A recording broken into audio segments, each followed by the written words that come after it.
Hey Nindie fans, Tom here, also known as the XV Project, and welcome to the Nindie Nexus review of Iconoclasts, which releases today, the 2nd of August on the Nintendo Switch. The game is developed by Joachim Sandberg and was published by Bifrost Entertainment. I played the game for 10 hours before I produced my review, and the game was provided to us by the publisher.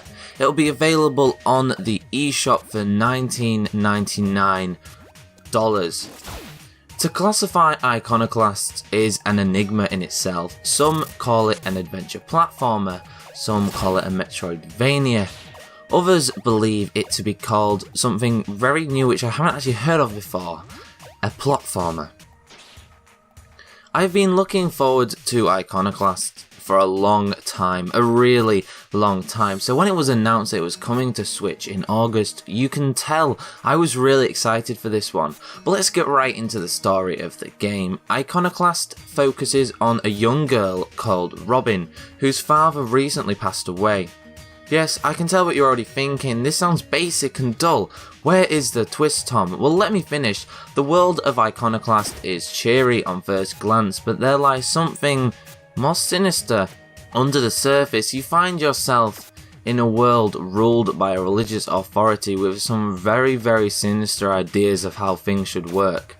The one concern, ruled by a being called Mother, run this world. Add in a limited fuel resource called Ivory, exploitation of said fuel on all sides, and a bit of conflict between a few conflicting teams, and you have Iconoclast.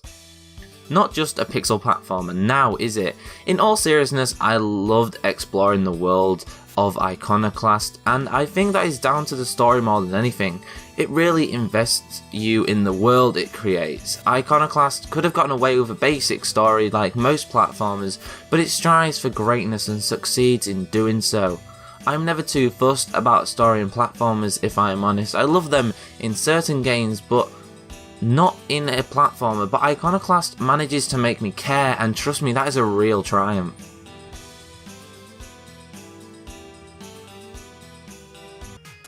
Another area in which Iconoclast excels is in gameplay. A well-tuned mix of platforming, combat, puzzles and exploration is what you'll find here.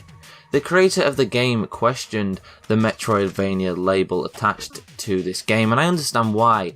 At the same time though, I can see how people claim it is. The Metroidvania elements are ever present, but don't expect a Hollow Knight-like experience here. They come across through the layout of the game. I guess I would label the mini levels of the game as kind of like mini Metroidvanias. There's a lot of backtracking within them, but there's no overall backtracking, to be honest. There is also a heavy focus on puzzles within these levels. Utilising both Robin's stun gun and wrench, you must work your way through some, at times, really tricky brain teasers. I actually enjoyed the change of pace when a puzzle came up. None are that obtuse that they completely halt process, but they are frequent enough that they are enjoyable each and every time I came across one. Alongside the puzzles is the equally impressive combat. The general combat is good, nothing special, although I really like that over time you kind of learn new mechanics and it makes the combat more challenging. This doesn't necessarily come from new items all the time, but sometimes you just learn how this world works. However, the combat really shines when the boss fights occur. The bosses in Iconoclast range from intense and close combat 1v1 slugging matches to screen-consuming enemies. All of them succeed in balancing the difficulty and satisfaction boss fights aim for. At times, larger bosses can be a little frustrating, and some took a while for me to understand what I needed to do, but there were never any major issues here. Earlier I spoke about the tools available in Iconoclast. Let's go into details about that. Both the stun gun and wrench are multifunctional and are upgraded throughout your adventure. You can also customize Robin through tweaks. These are small skills which grant certain abilities, for example being able to breathe longer underwater or getting a shield-like effect which prevents you taking damage for one hit. You can only have 3 tweaks equipped at a time, but I think this is the perfect number, enough to customize your loadout, but it doesn't make your character overpowered. A major problem many Switch owners have is in regard to 2D pixel platformers on the eShop, and from just a quick browse it's a fair complaint. There are a lot of games with this style. So what is Iconoclast bringing? Yeah, as you can tell, it's a 2D platformer with pixel art, which doesn't sound great at first. However, it employs an incredibly good looking SNES inspired graphical style, which is nothing to be sniffed at. There is more to this. There are so many unique environments that the pixel style really maintains its beauty throughout.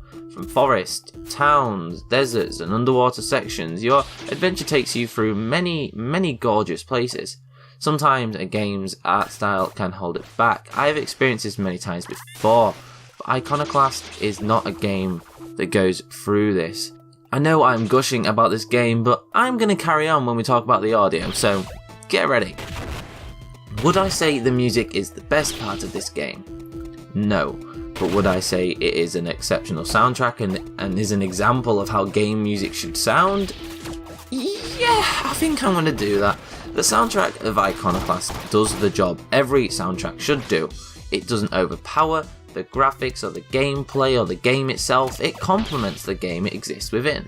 Underwater, the music matches it. Is Robin in a tense situation? The music reflects this. Honestly, the music is phenomenally well designed to suit each and every damn aspect of this game. Everything. Honestly, I have never seen such an impressively well produced soundtrack. I found myself listening to a few of the tracks while writing this review, something I have never done before but I just had to.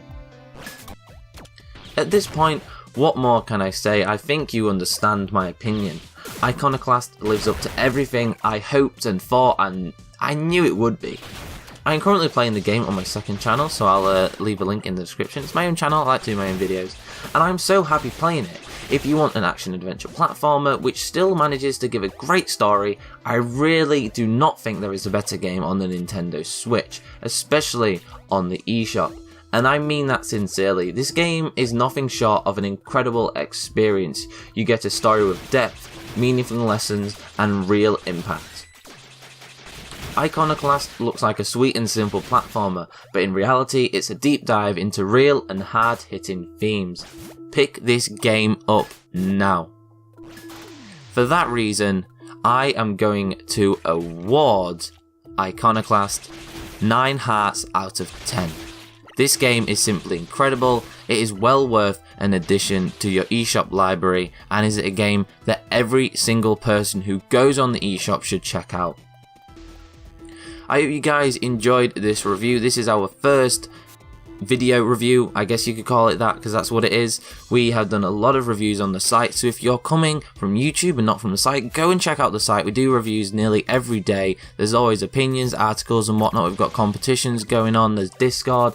There is so much going on over at Nindie Nexus at the moment, so you should definitely go and check everything that we've got going on out. Thank you so much for watching this video. This is a new format for us, so please leave some feedback in the comments, whether it be good or bad. If you hit a dislike, let us know why. If you hit a like, let us know why. If you've got any ideas, please let me know them. Let me know your thoughts on Iconoclast. My name is the XV Project, representing NindieNexus.net, the best Nindie site on the internet. Thank you so much for watching. Peace out.